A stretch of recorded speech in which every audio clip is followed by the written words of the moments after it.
Welcome to Modern Farm Business Podcast.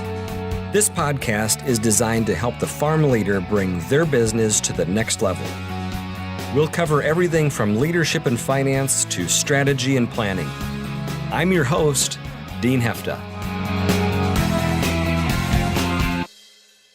Our brains are wired to look for clear, simple cause and effect regarding what's happening around us.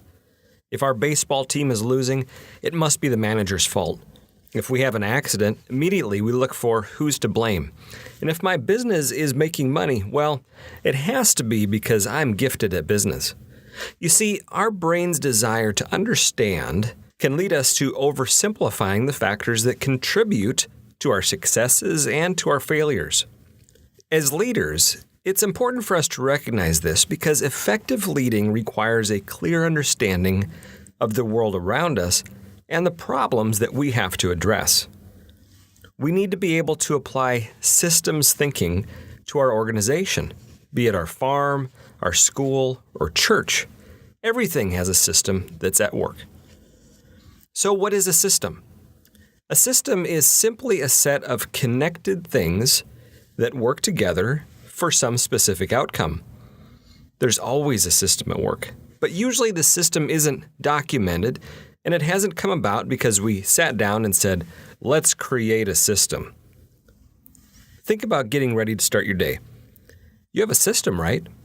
It's a collection of activities that lead you to being ready. Maybe it starts with waking up, then brushing your teeth, taking a shower, getting dressed, having breakfast, reading the news, packing your lunch, leaving the house. This is a system. You've never written it down. You may not have even given it a lot of conscious thought. But it is specific and separate things that collectively work together to get you ready for the day. We have these little systems all over. In fact, when you look at the results you're getting, you can look back and say, the system is perfectly designed to give us the results we're getting. If you go to a restaurant and you get terrible service and awful food, their system is perfectly designed to deliver poor service and bad food. And that understanding is what contributes to helping us to apply systems thinking. This approach leads us to analyze each of the parts of the system, how they interact with each other, and what the contribution is to the outcome. So if we want our restaurant to deliver a better burger, we can't just say the answer is buying fresher beef. If we want better yields, we can't just say, oh, let's add more fertilizer. And I think farmers are natural systems thinkers because they see how many factors contribute to the final outcome. Planting conditions, fertility, genetics, weeds, rain, sunshine, temperatures, diseases, all have their part in contributing to the end result. That same level of recognizing how complicated a business outcome might be is important to making sure we don't oversimplify our fixes to a problem. How can I apply this to my world? What system thinking helps to protect us against is both oversimplification and what we'll call symptom as problem. There are two approaches where systems thinking can benefit us as leaders. The first I'll call review. The second I'll call preview. Review occurs at the end of a project or any time you aren't content with the results you're getting. It's those moments at the end of a season where you want to capture the lessons to your team so they can learn and grow for the next season, or those points where you say, this just isn't working. Maybe you're running out of holes in your belt, or maybe your bank account isn't going the right direction. Regardless, it's that point where you know what you're getting isn't what you're liking. In this approach, you start at the result and you identify the gap between what you're getting and what you want. This is key. You can't just say that you're not happy with what you're getting. There has to be clarity around what you want for the outcome. Next, you move into contributing factors. This is where you have to get yourself into free thinking or bring the team together to do some brainstorming. You're not on a witch hunt looking for people to blame for the results. You're working to list possible contributions to the results. This is the foundation for how you can apply a systems view to the causes. For example, if you're frustrated that a construction project is 3 weeks behind schedule, you get the team together and rather than looking for who is to blame, you start really listing out all of the possible factors that are at work. Remember, a system is a collection of connected things working together for a specific outcome. So you need to see how those linkages occur. The team identifies a handful of potential culprits.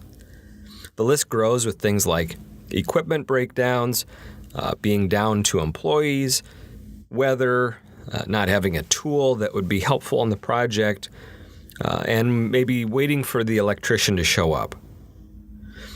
Keep in mind that as the leader, you want to avoid both oversimplification and thinking that a symptom is the problem. Oversimplification causes us to stop too quickly in making our list. The symptom as a problem leads us to believe that the actual problem at hand is on the list that we just came up with. In reality, it probably isn't. So the next step is to take each of these and apply questions like, what caused this to happen? Or how could we have avoided this? We take the first one, equipment breakdown. We might be prone to think that breakdown was unavoidable, but let's dig into it. I had a situation like this with a client who was plagued by in-season equipment issues. As we got deeper into it, they acknowledged that they didn't have a good system in place to go through the equipment in the off-season. In their case, the issue was several trucks that were causing problems. So the challenge wasn't the trucks having the issues, the actual system issue was the lack of off-season maintenance process. By addressing this, they were able to avoid some real critical season downtime. And in the critical season, each hour is worth multiples to the business of what that same hour is worth in the off-season. They addressed their system, and they got different results. Prior to this, the blame had really been centered around the truck drivers and the problem with having the old trucks. Now let's shift gears over to preview. Preview is looking at the system from a different time frame than review. Rather than looking at the results that we're getting and looking back in time on the system, we're now projecting the outcome before we begin. Then we develop the system to support that outcome. Let's say you decide that you're going to buy a car wash. You've never been in the car wash business before, so you need to establish some desired outcomes. These could be things like uptime percentage, washes per day, profit per wash, or whatever outcome that you identify that you want to shoot for. So you begin with the outcome, then design the system to support that outcome. Let's look at uptime. You want to have 96% or more uptime on your 4 wash bays. Because car washes have a lot of moving parts and a lot of potential things that could go wrong, you start designing your system to address the potential problems. You brainstorm all of the potential problem areas. You talk to suppliers of equipment about the best maintenance schedules. You talk to people that have open washes like yours. Through this process, you're creating a system to support that uptime objective. The system becomes the routines, the regular activities that you or someone on your team has right on their calendar to go and do. Once you have the system laid out, now it becomes easier for other people to fulfill that system. It also becomes easier to identify the points in the system that need to be adjusted once you're up and running. Maybe you have your initial schedule laid out that you're changing water filters every 10 days, but you quickly find that your water is a little bit different. That means your filters need to be changed every 7 days. That's an easy adjustment to your system, and once you make it, you get closer to getting the results that you want. Step 1 of systems thinking is about separating the results from the activities that lead to those results. Step 2 is getting clear about each of the contributing steps that work together to create the outcomes we're getting or that we want. Step 3 is making adjustments to each of the steps to improve our results. Remember that every result we get is because of a system that is in place. A system is a collection of activities that work together to produce some specific outcome. As a leader, be cautious of oversimplifying cause and effect relationships.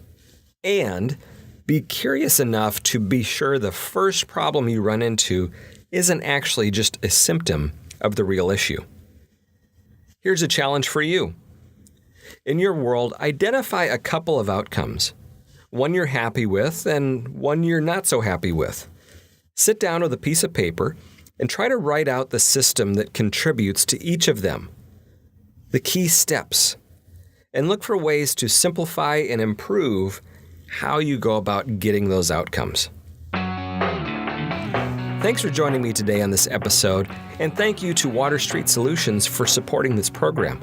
Water Street works with farmers throughout the Midwest in a systematic approach to helping them improve their farm business. If you want to learn more about the work they're doing with farmers, you can find them at waterstreet.org or call 866-249-2528. Thanks again for joining me today, and I look forward to seeing you again next week.